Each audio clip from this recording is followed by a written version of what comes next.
Hey everybody, this is Christina Hey everybody, my name is Christina and this is the HeyBelleChrista YouTube channel.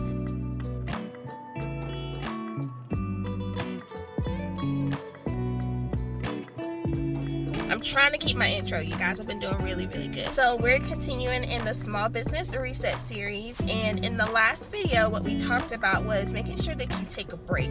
But the next part of that is usually starting to decide, once you take your break and you have a chance to sit down and look at some things, let's talk about delegating some things now.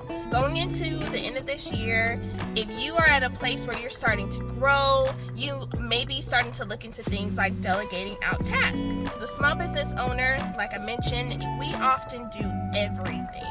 But you get to a point where you need help. And if you're finding yourself saying, oh my gosh, I need help, but you also don't quite know where to start, sometimes the best thing to do after you've had a chance to sit down and look through your own goals is to sit down with someone that can do a consultation or something like that with you. What that will do is give you a clear set of goals, and it'll also give you a different perspective. Sitting down with someone to do a consultation usually helps to give you a different perspective and help you be able to do things like soundboarding and get your ideas and everything out so that you can give yourself a clear pathway. So sitting down, if you need to sit down with a business consultant, if you need to sit down with an accountant, if you need to sit down with someone that is just a family or a friend that also is a small business owner, be able to get some support and some different things like that, that's a great thing to do. And if you go to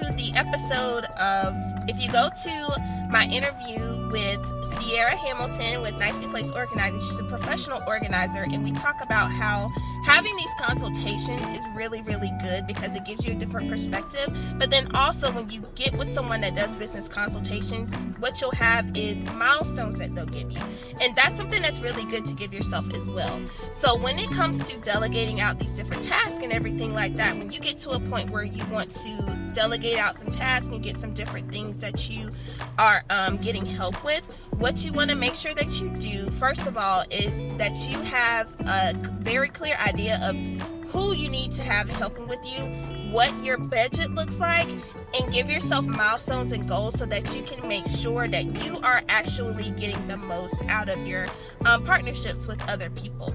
So when we come back, we're going to talk about what it looks like to have a virtual assistant get tasks delegated and some things that you can delegate to a virtual assistant.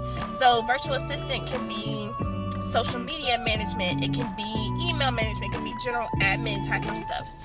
We'll talk about it in the next video. I'm Christina, and I will see you